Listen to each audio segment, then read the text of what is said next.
This is a review of the Drop ENTR mechanical keyboard, and it's called the Drop ENTR because Drop sees this as being an entry point or an entryway into the world of mechanical keyboards.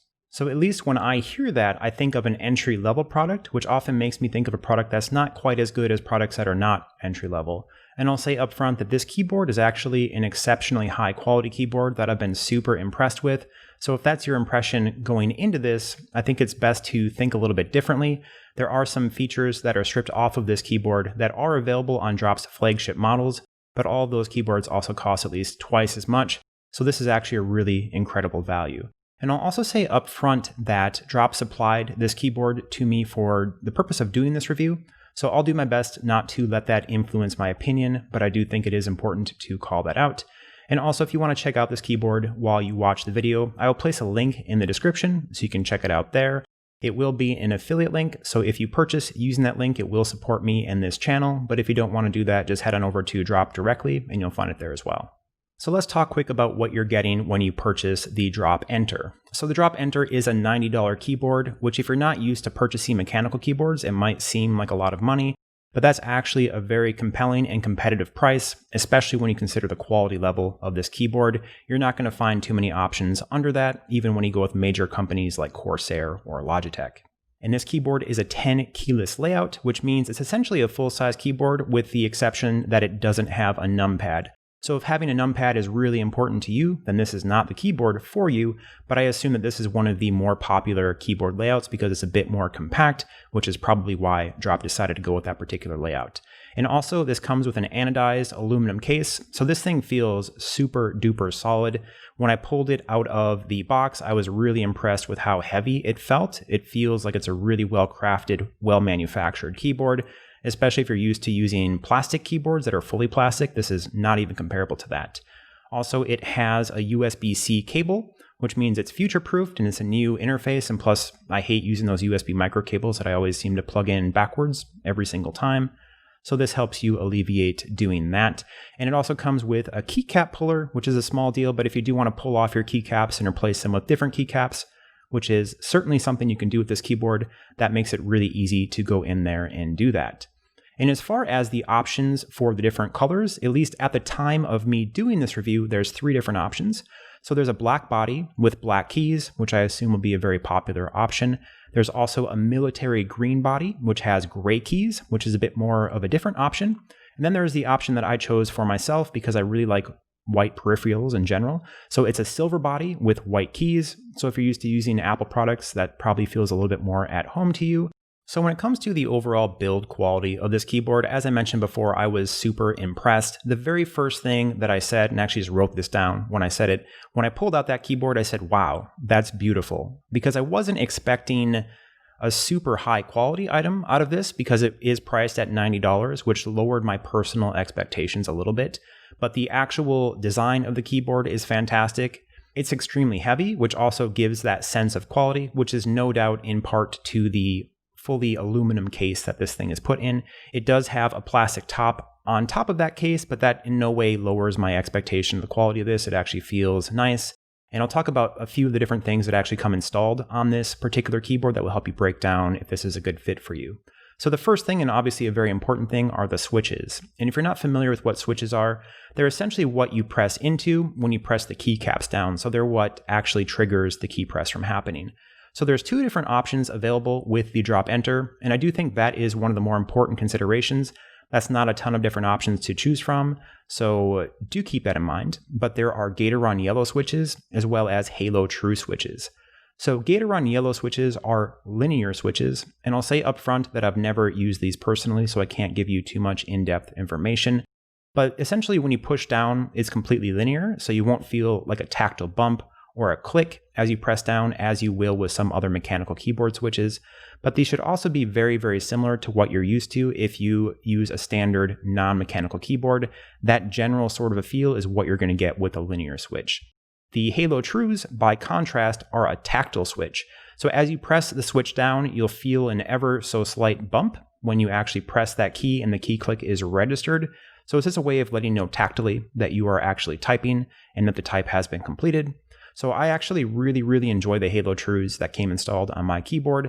I think they're going to be great for you if you want to use it for typing. If you want to use it for gaming, I think they'll be a super strong switch for gaming specifically because they have a pretty firm key press.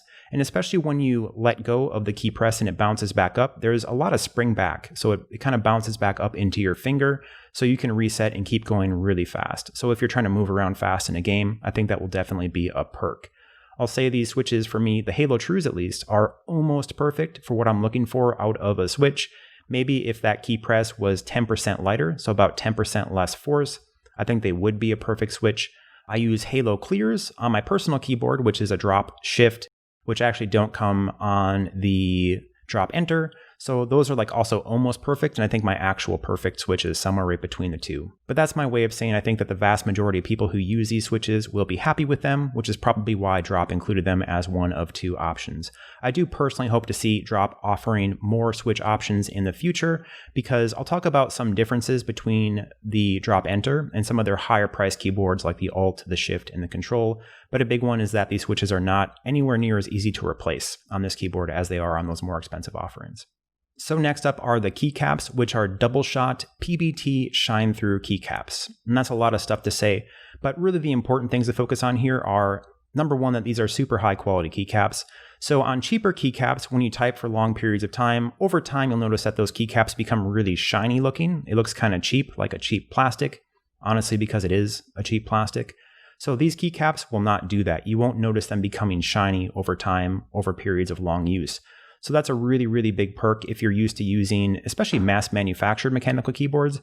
A lot of them don't have keycaps that are this nice, and it's a really good break from that tradition to have something much higher quality to type on. And also the shine through aspect means that the LED lights that come with this keyboard shine through the keycaps, which actually shines through the legends where you actually see what letter or number you're typing. So I'll say that those are super well executed. The light across all these seems to shine through completely, so it's not blocked by the switch's stem. For example, I actually think it's better than the keycaps that came on my Drop Shift, which I found to be super impressive, at least in terms of the ability for the LED light to shine through. So no problems with the keycaps. I was super impressed with these. When it comes to the Alt, the Shift, and the Control, all of which are more expensive offerings from Drop, those keycaps on those particular keyboards have a bit of a grainy, gritty feel, almost like a super duper light sandpaper. That wasn't the case with these keycaps, and I actually think the majority of people will probably prefer the ones that they find on the Enter, although I had no problems with what came on my Alt and my Shift. And when it comes to the lighting, that's a really big divergence from some of their more expensive offerings, but we'll talk about all those differences actually right up next. But there are white LED lights, and there's 4 different levels of brightness, so from super duper bright to fairly dim, and you can change those by just holding down the function key and hitting the up or down arrows, which will change the overall brightness level. You can also disable the LED lights completely if you don't want that. But overall, I think you'll be really happy with the LED lighting on this keyboard. It's nice, crisp, and clear. I like that they chose the white color as opposed to a more gamer color of red or blue. That's always been a bit more tacky for me personally for what I want in my home office. But obviously that's a complete personal opinion thing. Just know that you're getting white lights with 4 different levels of brightness here. Should work totally great for the majority of people. So next up, I think it's important to compare this keyboard against Drop's much more expensive offerings in the Alt, the Shift, and the Control. And when it comes to these 3 different keyboards, all of which are at least twice as expensive as the Enter, the Control is actually the closest approximation because it is also a 10 keyless keyboard. So the pricing on the Control is $200 for a low profile version, which essentially means that the body doesn't come up and over the keycaps. The keycaps are totally on top of the body the entire time. That is the style of body that I got with both my Alt and my Shift from Drop, where they also offer a high profile version of the Control, and the Enter is actually a high profile keyboard. So that one is $250. So the Enter is almost 3 times cheaper than the high profile Control. So that's an extreme price savings when you compare those 2 things. So I think it's important to break down the differences so you can decide if that pretty extreme price hike is worth it to you and what you're looking for. So the first kind of minor detail is that on the more expensive Alt, Shift, and Control, there are 2 USB-C ports on the back as opposed to 1 on the left side on the Enter. So you can switch the side that you're plugged into on the more expensive ones, which is convenient if you want to run shorter cables, for example. Also with the Shift, at least I know with the Shift you can definitely do this. You can use those USB-C ports to power a phone, for example. So that's another perk when it comes to that one. I don't know if you can do that on the Alt and the Control though. Also, another small detail before we get to the two big ones is that the feet on the back of the Enter are not removable, where on the Control, for example, they're magnetic feet, so you can just pull them off and then magnetically put them back on when you want to do that. So that's more of it's a cool looking thing. It's really neat that it works that way, but it's not at all a functionality sort of problem. The functionality of the feet on the Enter, which are always on there, they're just little flippy tabs like you'll find a lot more keyboards. It's a more typical way of executing this. It works totally fine. So I don't see this as being a deal breaker by any means. It's just kind of a cool feature that's on the more expensive keyboards that the Enter does not have. So now on to the two big differences that I think are really the two biggest reasons you would purchase one of their more expensive keyboards over the Enter. So one is that on the Alt, the Shift, and the Control, the switches are what's called hot swappable. So you can just pull the switches out whenever you want to and put new switches in, so long as they're compatible with the keyboard. So that's really convenient if you do want to try out different switches, if you want to switch your switches around on any sort of a regular basis. I've done it a few times. It's really quick and easy to go in there and do that, although it's still a little bit of a pain because pulling switches is never fun. But if you were to want to do that on the Enter, you'd actually have to first remove the solder from the switches, which are soldered onto the board that powers this particular keyboard. So you'd have to have the knowledge to know how to desolder, and then when you put the new switches back on, you have to resolder those back on. So that's a much, much bigger effort that I assume the vast majority of people who would buy this keyboard would not want to go through. So that's a pretty huge consideration here. These are not hot swappable on the Enter, where they are on the more expensive models. And the other one is totally personal preference in terms of what you're looking for, but the RGB lighting. So RGB lighting is very expensive to produce, which is why it is on their flagship models. So you can go through basically the entire color spectrum. You can custom program in different color patterns, and there's a bunch of different color patterns that you can really easily switch through right from the start when you buy those more expensive keyboards. The Enter just has the white lights with 4 different brightness levels. So that's a really big difference, but you have to ask yourself, how important are those RGB lights to you and what you're looking for? If it's not a big deal, I think it's not too much to give up, generally speaking, as the LED lights on this keyboard are still fantastic. They're just not quite as impressive as the full RGB layout on the Alt, the Shift, and the Control. And also something that I forgot to mention when I was initially recording this video is that a pretty big difference between the Drop Enter and their more expensive keyboard offerings like the Control is that their more expensive offerings are fully programmable via QMK firmware. So essentially you can reprogram or customize what every single key on the entire keyboard does using some software that they provide through an online interface. You can also do things like program macros, which can be really helpful for saving time when you're working, or for playing games if you want to do a bunch of actions with a single click instead of multiple clicks.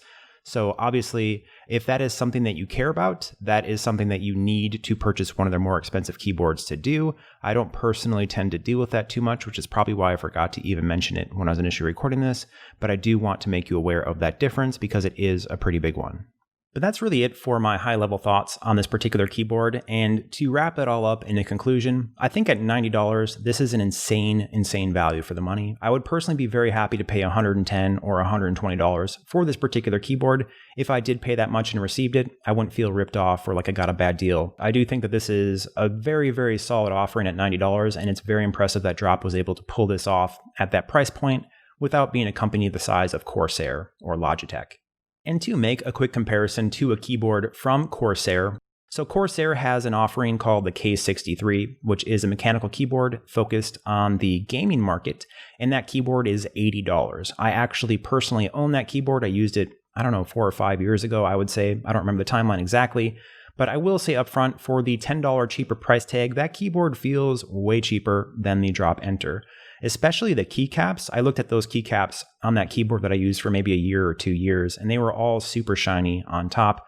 So pretty low quality keycaps. The overall body just feels more flimsy, as the core body is actually made out of plastic, and then it has a metal plate on top, as opposed to the Drop Enter, which is essentially the inverse, which has a metal body and then a plastic top. So I think the way that Drop did it is vastly superior, and I'm just way more happy with the Enter. I stopped using the K63 from Corsair for a reason. I think it's a solid keyboard. I don't think you'll be disappointed if you were to pay that $80, but I do think the Enter is in a different league for just $10 more. For comparison, if you want keycaps that are double shot PBT keycaps like you get on the Enter, you're looking at least $30 to $40 to buy those keycaps by themselves. So I think the $10 price hike is absolutely worth that difference alone. And then there's the aesthetics, which I think are much, much better on the Enter, but obviously total personal opinion there. So overall, I'm really impressed with this offering from Drop. It feels like they're really strongly leveraging the knowledge they've learned producing keyboards over the past couple of years. So I'm really pumped with this at this price point. I think if you're either experienced with mechanical keyboards or just getting into it, this is going to be a solid keyboard if you want to spend somewhere in that $90 price range. Like I mentioned, they do have more expensive offerings available, but it's really up to you to decide if the hot swappable keys and also the RGB lighting are worth that price hike to you, because those are by far the two most important differences in my mind. So this is a super strong recommendation for me. I'm pumped that Drop sent this so I could check it out. I'm way more impressed with it than I thought I would be, but that's really it for my thoughts on this one. So with that being said, I do hope that this video was helpful to you, and if it was, feel free to hit the thumbs up button to let me know.